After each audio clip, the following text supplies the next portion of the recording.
ए भितर आम जाणीगले कि आमे आत्मा माने परमात्मा पिता सह आम घरे रहती परमधाम घरे। तेबे आसिले केमिति एठको आबे पुणी घर को जावाई प्रस्तुति तापई आम राजयोगर शिक्षा शिखुचे। तेबे आसिले कहीं आसवा भितर कौन कले भगवान और आमे तो गोटे घरे थिले से घर पुणी दूरेले केमिति।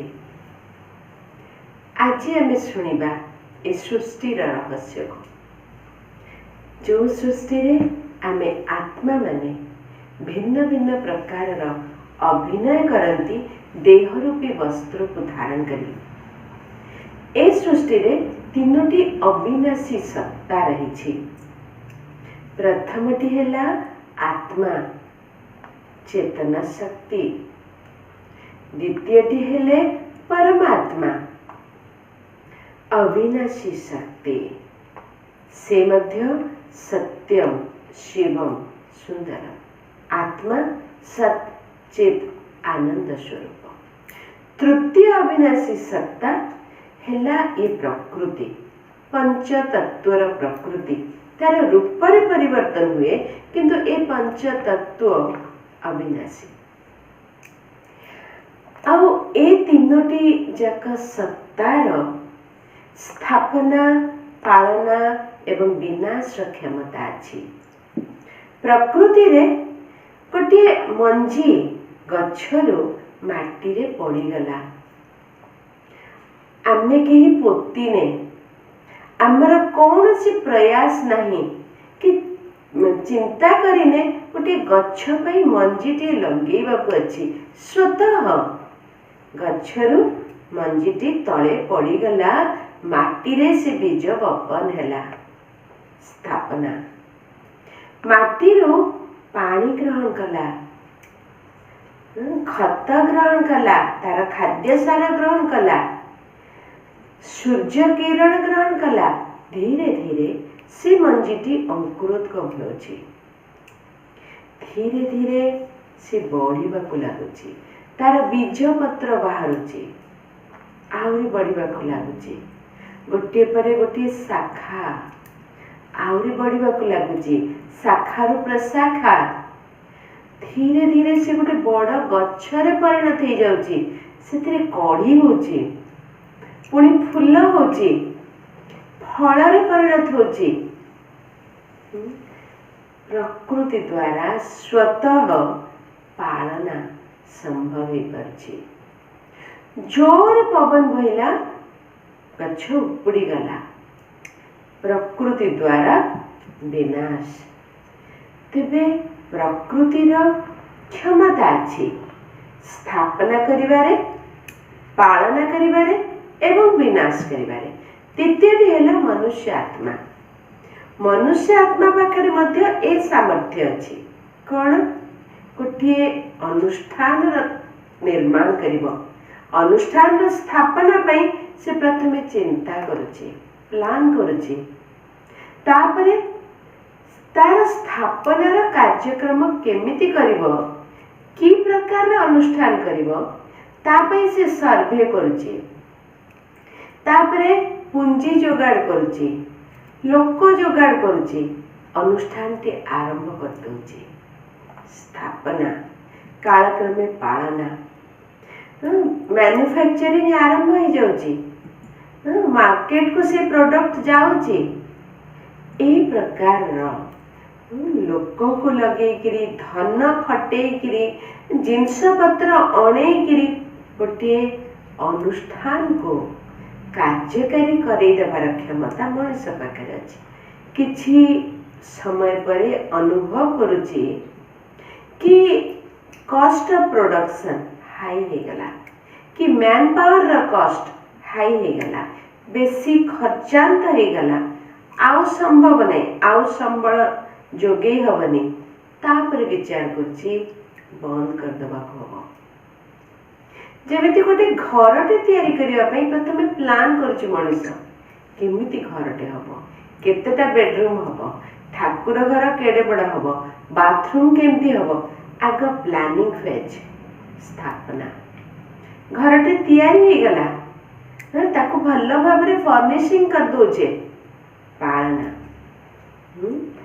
पुराना घरटे पाखरे अच्छी ताको भांगी दोचे नुआ घरे रहिबार व्यवस्था करछे पुराना घरर विनाश नुआ घरर स्थापना नुआ घरटे हेइकरी भी जदि आमे तार किछि अल्टर करबा को चाहूचे परिवर्तन करबा को चाहूचे तार भी क्षमता मनुष्य पाखरे अच्छी। तृतीयटी है परमात्मा। परमात्मा का संबंध में आम शुणिले कि प्रजापिता ब्रह्मा का द्वारा नुआ सृष्टिर दैवी सृष्टिर स्थापना कराती विष्णु का द्वारा से दैवी सृष्टिर पालना कराती एवं शंकर का द्वारा पुराना सृष्टिर विनाश कराती। किंतु आउरी गोटे कौतूहल कथा कि प्रकृति सबुबले पुरुष अर्थात मनुष्य आत्मा को अनुकरण करे। आमे आजिर विज्ञानर दृष्टिकोण भी कहती कि मनुष्य आत्मार प्रभाव बा मनुष्यर मनर प्रभाव शरीरर स्वास्थ्य उपर अछि मनर प्रभाव प्रकृति उपर अछि। तेबे मन तो आत्मार अंग ना आत्मार स्थिति जो भली होता तार प्रभाव प्रकृति रे थाए। ए सृष्टिर प्रत्येक सत्ता तीनोटी अवस्था दे गति करती सत्व रज एवं तम। जेतेबेले मनुष्य आत्मा प्रथमे घरु आसे ता अवस्था केमिति थिबो सत्व संपूर्ण पवित्र आत्मार मौलिक गुण संपूर्ण भाव में जाग्रत। सेथिपाई मनुष्य आत्मार स्थिति जेतेबेले संपूर्ण सत्व प्रधान प्रकृति मध्य सत्व प्रधान। जन्म मृत्युर चक्र रे कालक्रमे मनुष्य आत्मार स्थिति रे जेतेबेले अंतर आसुची टिके कमी जाउची तार स्थिति पवित्रतार शक्तिर अंतर आसला सत्व प्रधान रो सत्व रज अवस्था को आसुची प्रकृति रे प्रभाव पड़ुची एवं प्रकृति मध्य रज अवस्था रे पहुंची जाउची। कालक्रमे मनुष्य आत्मा जन्म मृत्यु चक्र रे आसी आसी जेतेबेले तमो अवस्था बा तमो प्रधान मोस्ट डिग्रेडेड ए अवस्था रे पहुंची जाउची प्रकृति भी तमो प्रधान अवस्था रे पहुंची जाउची। आ जेतेबेले मनुष्य एवं प्रकृति उभय तमो प्रधान अवस्था रे पहुंचंती सेतेबेले परमात्मा कर ए सृष्टि रे आवश्यकता थाए। सेतेबेले भगवान को ए सृष्टि रे आसीबाक भी भगवान आसिकरी एई मनुष्य को शिक्षा दे ज्ञान दे बुद्धिर विवेकर जागृति करी संस्कार परिवर्तन करांती। तमो प्रधान मनुष्यर संस्कार को परिवर्तन करी सत्व प्रधानता को आणती जार आधार रे प्रकृति रे मध्य परिवर्तन घटे। तेबे एई जो प्रक्रिया सत्व प्रधान सत्व रजो तमो एवं तमो प्रधान अवस्थारू पूर्ण परिवर्तन घटिबार जो प्रक्रिया को गोटे चक्र कहा जाए। यह है सृष्टिर चक्र। आमे आम जीवन यात्रा रे अनेक चक्र सह परिचित अच्छे। प्रथमतः आम जीवन गोटे चक्र आमे अनुभव करिछे ए जीवनर यात्रा रे शैशव कैशोर यौवन प्रौढ़ एवं वार्धक्य अवस्था आसुची। वृद्ध शरीर को त्याग करी आत्मा पुणी मार गर्भ रे प्रवेश करी पुणी ए जीवनर यात्रा रे गति करुची। समयर चक्र दिन 24 घंटार सकाळ हैला द्विप्रहर हैला संध्या हैला राति हैला पुणी राति परे पहांतिया होची सकाळ होची ये 24 घंटार गोटे चक्र 365 दिनर 12 मासर गोटे चक्र से जानुआरी मासरू डिसेम्बर मास 2020 मध्य 12 मास दे जिबा और 2019 रे भी जाइथिले ता आगु मध्य 12 मासर चक्र गति करिकरी आज आमे वर्तमान रे पहुंची जाइछे। ऋतुर चक्र से 6 ऋतु मोटामोटी 4 ऋतु से भली ग्रीष्म वर्षा शीत हेमंत बसंत एभली ऋतुर चक्र समयर चक्र रे आमे गति करी एबे आमे ए सृष्टिर चक्रर स्पष्टता को बुझिबा कि ए सृष्टि र अवधि आयुष प्राय 5000 वर्ष। ए सृष्टिर चक्र रे बा ए सृष्टि गोटे रंगमंच सदृश जो सृष्टि को मनीषर आत्मा परमधाम घरो आसी देह रूपी वस्त्र को धारण करी एठी अभिनय करे। जेपरी गोटे नाटकर प्रथम सीन रे सबु अभिनेता तो आसी न थांती किछि आसंती कालक्रमे आउ किछि आसिकी योगदान करंती सेकेंड सीन रे थर्ड सीन रे आउ भी आसंती ए भितरे जो माने मंच उपरे अछंती स्टेज उपरे अछंती से माने भी ग्रीन रूम को जाइकरी पोशाक परिवर्तन करंती। से 2 घंटा 3 घंटार ड्रामार शेष सीन रे प्राय समस्ते सबु कलाकार माने स्टेज ऊपर को मंच ऊपर को आसी जाती और समय समय रे जी से नाटकर निर्देशक होती सी मध्य स्टेज को आसिकरी ए नाटकर रहस्य को बुझे दियंती। से परी ए सृष्टि नाटक रे जो आत्मा माने प्रथमे घरू आसिले से माने खूब कम संख्या रे थिले। आमे प्रत्येक जेते बड़े राति रे विश्राम ने सकाळ सकाळ आम जलखिया खाई फ्रेश कर्म क्षेत्र को जाती आमर शारीरिक एवं मानसिक अवस्था किपरि थाए पूरा फ्रेश दिन जाक बहुत लोकों सह मिसी बहुत शारीरिक एवं मानसिक कर्म करी जितेबले संध्या पर आमे घर को फेरती सेतेबले आमर शारीरिक और मानसिक स्थिति किपरि थाए आमे क्लांत हो जाइथांती हालिया हो जाइथांती सेतिपई आमे किछि खाई देई पुणी फ्रेश है जितेबले विश्राम करती सोई जाती ता पर दिन सकाळ उठिला को आमे पूरा ताजा हो जाती फ्रेश हो जाती।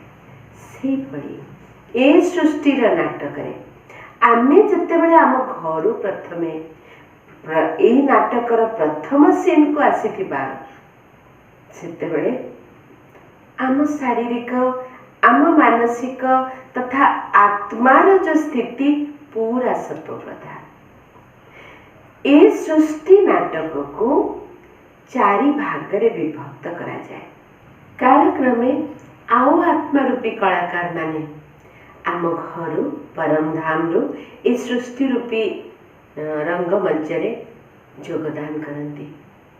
सेतिपई धीरे धीरे समयानुक्रमे जनसंख्या बढ़ी चलती आउ जन्म मृत्यु चक्र नबा आधार रे आत्मार स्थिति बा आत्मार अवस्था रे परिवर्तन घटे। कालक्रमे परिवर्तन जे संपूर्ण सत्व प्रधान अवस्था रे थाए एवं तार से स्थिति रे अवस्था रे परिवर्तन हे सृष्टिर अंत समय को से संपूर्ण तमो प्रधान अवस्था रे पहुंची जाए। सेथिपई ए सृष्टिर अवस्था रे मध्य 4 भाग रे विभक्त करा जाइछि। ए सृष्टि को यदि 4 भाग रे में विभक्त करंती एवं प्रत्येक भाग 1250 वर्षर, जहाको गोटे गोटे युग कहुए। प्रथम चतुर्थांश है सत्ययुग, तापरटा त्रेता युग, तापर है द्वापर युग एवं शेष चतुर्थांश है कलिजुग। आत्मा जितेबाला घर सत्य युगरे उपस्थित थाए, कहुए आत्मा तार समस्त गुण समस्त शक्ति संपूर्णता भरपूर, तेणु से समय रे गायन करा जाए 16 कला संपूर्ण, सर्वगुण संपन्न, संपूर्ण निर्विकारी, अहिंसा परम धर्म, मर्यादा पुरुषोत्तम, जहाँ देवी देवतांकर गायन थिला ताहा सत्ययुगी देहधारी आत्मा मानकर गायन रही। सेथिपाई ए सत्ययुगी आत्मा माने हेले देवात्मा। देवात्मा मानकर देवता मानकर जो महिमा गायन करा जायछि कि कंचन काया, सुंदर काया, हाँ ये जो महिमा रही 16 कला संपन्न आदि महिमा सहित कंचन काया, निरोगी काया, अकाल मृत्युर सेठी शुणिबा को मिलेनी, सेठी मृत्यु शब्द ही नहीं, जोग जन्मा इच्छा इच्छा रे कई देह को परिवर्तन करती। एभली भाव सत्य युगर आरंभ प्राय 9,16,108 जनसंख्या था। कालक्रमे आत्मारूपी कलाकार माने ए सृष्टि रंगमंच योगदान दे तार प्रथम चतुर्थांश सत्य युगर शेष सुधा प्राय 2 कोटी जनसंख्या था। सत्य युगरे दैवी कुल दैवी परिवार अनुभव हुए एवं कालक्रमे जो चतुर्थांश ताकु मध्य त्रेता युग कहा जाए।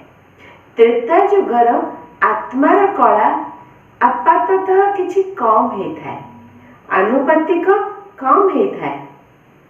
किते यदि सत्य युगरे आम 16 कला संपन्न, सर्वगुण संपन्न अर्थात full 100% full with all celestial qualities, त्रेता युगरे किछि मात्रा रे कमी जाउछि, सेथिपई 14 कला विशिष्ट कहा जाए।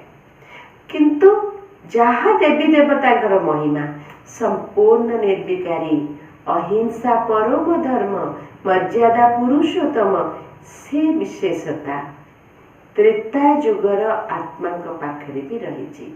त्रेता युगर शेष सुधा जनसंख्या 33 कोटी हो जाउछि, सेथिपई 33 कोटी देवतांकर गायन रही। सत्य युगर 1250 वर्ष मनीष आत्मा अर्थात देवात्मा रही। त्रेता युगरे मध्य से दैवी कला संपूर्णता अच्छी, किंतु किछि परिमाण रे कम हो जाइछि, जोथिपाई सत्य युगर जनसंख्या कम थिले किंतु आयुष लंबा थिला। कहा जाए एवरेज आयुष प्राय 150 वर्ष। त्रेता युगरे आनुपातिक किछि कम हो गला, प्राय 125 वर्ष। से अनुसार जन्म सत्य युगर आरंभ रे जो आत्मा जन्म ग्रहण करछि से सत्य युगर शेष सुधा प्राय 8 जन्म। त्रेता युगर आरंभ त्रेता युगर शेष सुधा 12 जन्म। कालक्रमे आत्मा जन्म मृत्यु चक्र सह जीवन यात्रा रे आगे चलुची, किंतु ये सृष्टिर अधा समय सत्य युग एवं त्रेता युग जो समय रे एक धर्म, एक भाषा, एक मत, एक धर्म, अखंड अद्वैत राज्य से एकत्वर अनुभव देउथुवा समय को स्वर्ग कहा जाउछि। तापर जो समय आसुछि द्वापर युग, जो समय रे धीरे धीरे आत्मार अवस्था रे परिवर्तन हो जाउछि। सत्य युगरे यदि सत्व प्रधान अवस्था आत्मार अच्छी, प्रकृति रे भी सत्व प्रधानता। त्रेता रे सत्व अवस्था रही, द्वापर जुगरे रज्जु अवस्था, आत्मा एवं प्रकृति उभय रज्जुर अवस्था रही। आत्मार कला से समय 8 कला कहुच्छे, तार प्रभाव प्रकृति रे पड़ी। ए समय को द्वापर कहुच्छे कारण आत्मार कलार ह्रास हवा सहित आत्मा क्रमशः देहर अभिमान रे आसी जाइए। जेतेबेले कि सत्य और त्रेता जुगरे स्वाभाविक भाव में सुंदर शरीर होइथिबा सत्वे, निरोगी शरीर होइथिबा सत्वे देवात्मा आत्माभिमान रे रहउछन्ति, निजको आत्मा मनुछन्ति। द्वापर जुगरे देह अभिमान प्रवेश थाइछि। आ से समय रे देह अभिमान जोगु संसार रे दुईटी सत्तार उपस्थिति भोग करा जाइछि। गोटे हला राजसत्ता और द्वितीयटी हला धर्मसत्ता।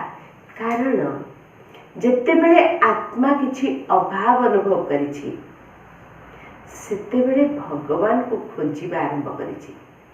राजसत्ता एवं धर्मसत्ता एकाठी कंबाइंड रूपरे सत्ययुग त्रेता जुगरे थिले।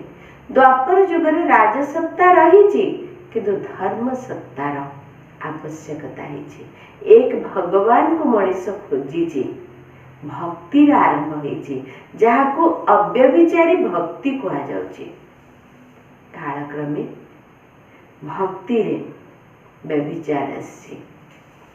धर्मात्मा माने इब्राहिम कर प्रवेशता, इब्राहिम कर उपस्थिति जे कि से समय हलचल मनीष को से प्रभु को निकटवर्ती करिवार प्रयास करेले, किछि तांकर अनुगत्य स्वीकार कले। कालक्रमे इस्लाम धर्म स्थापन हैला। तत्कालीन अवस्था रे गौतम बुद्ध, कालक्रमे द्वापर जुगरे गौतम बुद्ध यह अनुभव करेबा को प्रयास कले।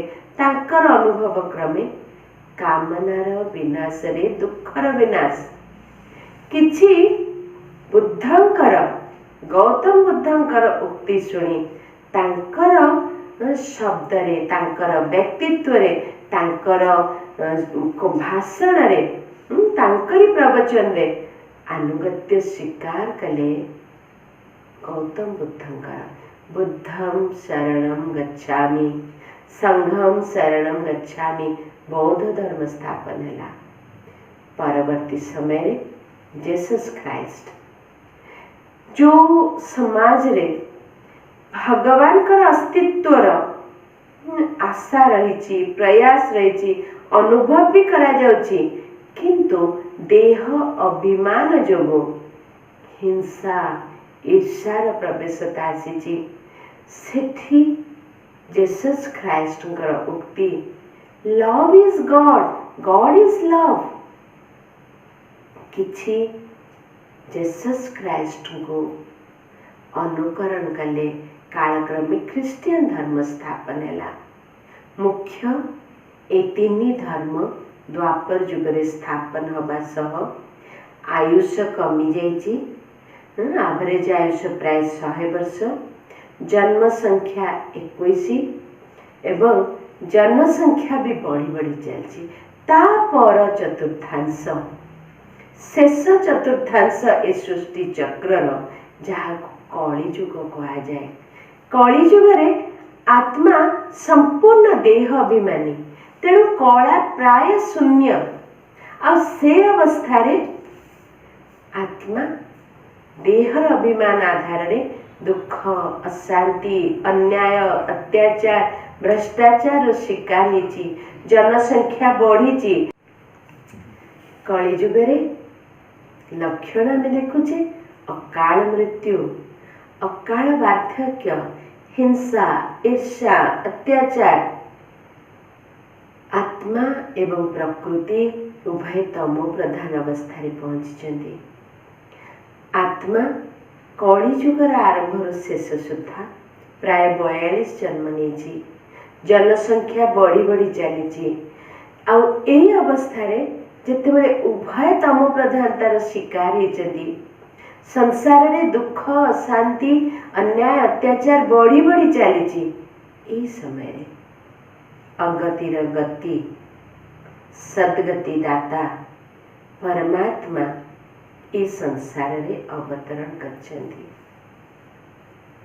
कली जुगर अंत सत्य जुग आरंभ हेनी से संधि समय जहाँ को संगम जुग कहा जाए, जो समय रे स्वयं भगवान स्वयं सृष्टि रचयिता आत्मांकर पिता परमात्मा इस पृथ्वी पृष्ठ रे इस संसार रे अवतरण हेचंती।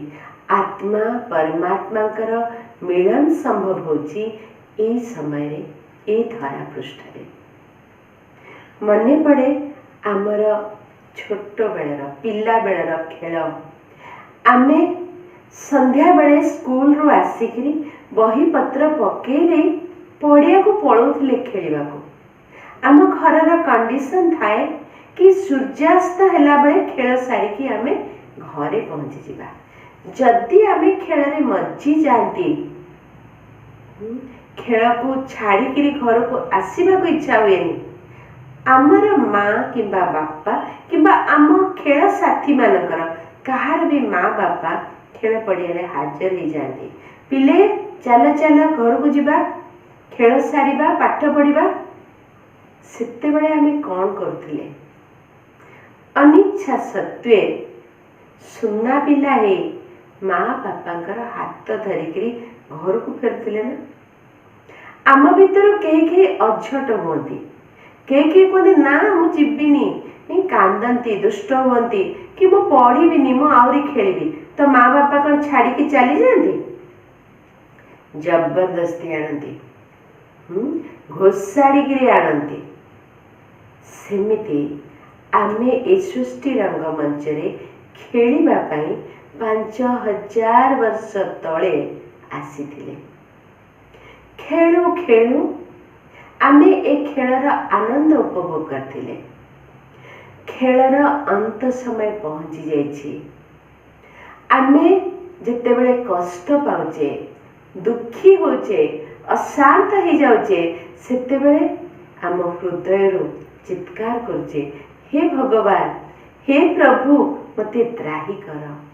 तेणु आम समस्तंकर बापा माँ आमर गुरुजन परम धाम घरू आसी ए खेल पड़िया रे सृष्टि रंगमंच रे उपस्थित हेजने। पिले खेल एतिकी थाओ, एबे घर को जिबा किंतु गोटे कंडीशन, घर को जिबा पूर्वरु आमको पवित्र हवाको पड़िबो। पवित्र करेइबा पई स्वयं भगवान आम पाखको आसिकिरी राजयोगर शिक्षा देउछन्ति। आ जदि आमे कहिबा आमको एबे बेल नाही, आमको रुचि नाही, आमे एबे करि परिबुनी जा, तेबे भी से आमको पवित्र करिकिरी घर को नेइकिरी जिबे। वर्तमान आमर घर बाहुडार समय आउ पवित्र केमिति करेबे? जेमिति आम माँ बापा करोथिले। आमे सुना पिला हेकिरी आसुथिले तो गोड़ हाथ धोइकिरी सफा हेकिरी घर को जाउथिले। जदि कांदीकिरी घोषड़ा घोषड़ी हेकिरी आसुथिले माड खाउथिले।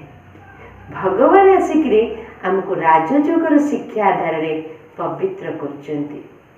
आ जदि आमे समय दे पारुने तेबे शारीरिक और मानसिक जंत्रणा आधार रे आम विकर्म विनाश आत्मा पवित्र होछि एवं आमे समस्ते घर को जिबा।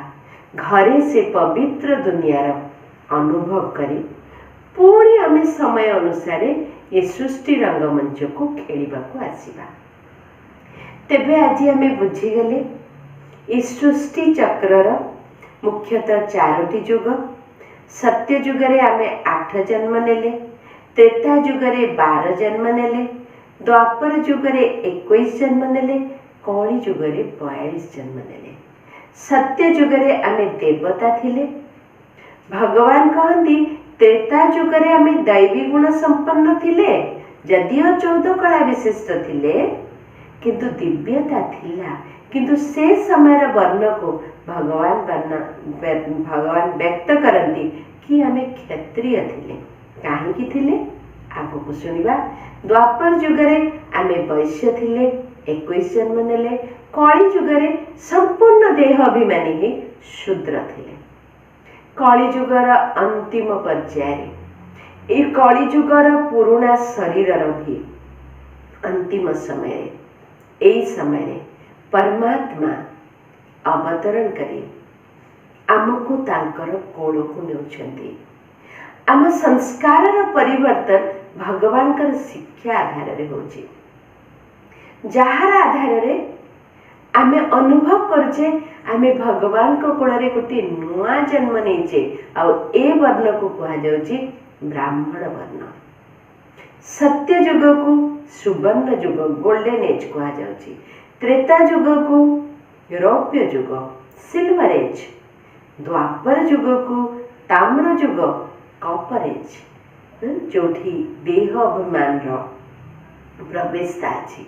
कली युग जोठी हमें संपूर्ण तम प्रधान अच्छे, से समय को लौह युग कलंकमय आयरन एज कहा जाउची।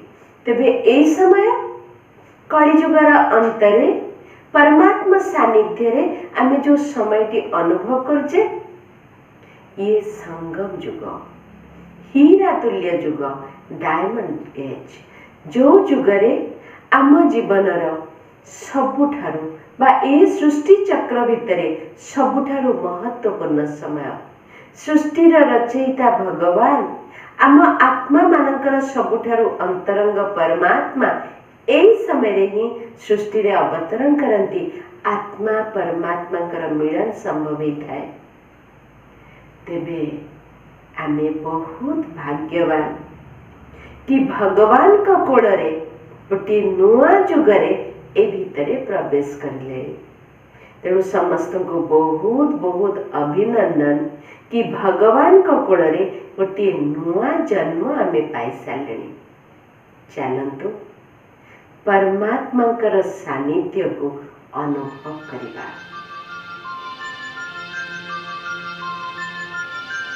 अनुभव करिबा एते विराट सृष्टि रूपी रंगमंच रे मु एक अनन्य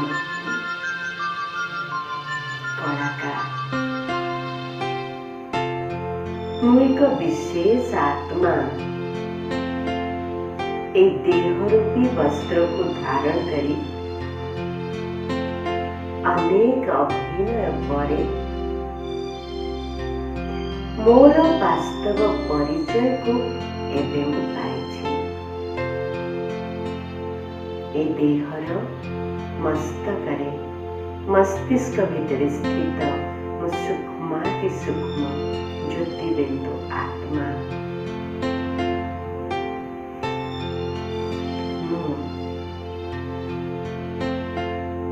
मन बुद्धि आधार मो घर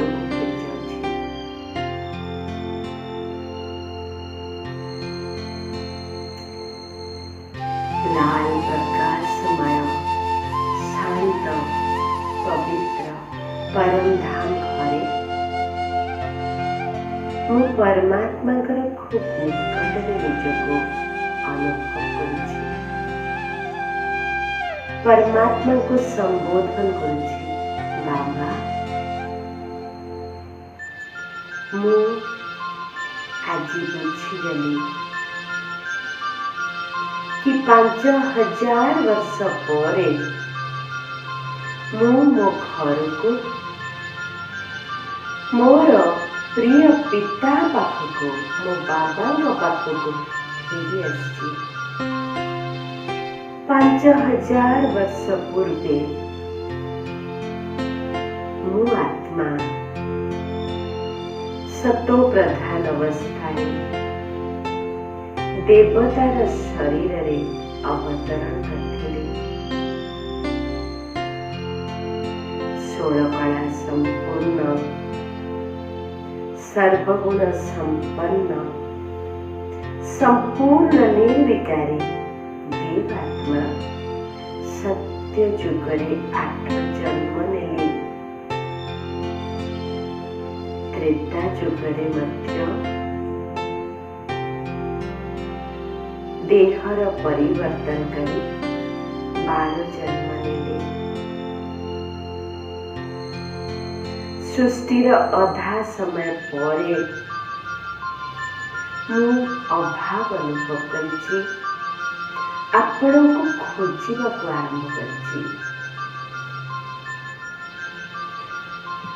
कालक्रमे मु देहर अभिमान शिकार हो जाइछि। भक्ति रे एक आपणक बदଳରେ अनेकଙ୍କୁ ମଧ୍ୟ भगवान बोली भावी चलिछि।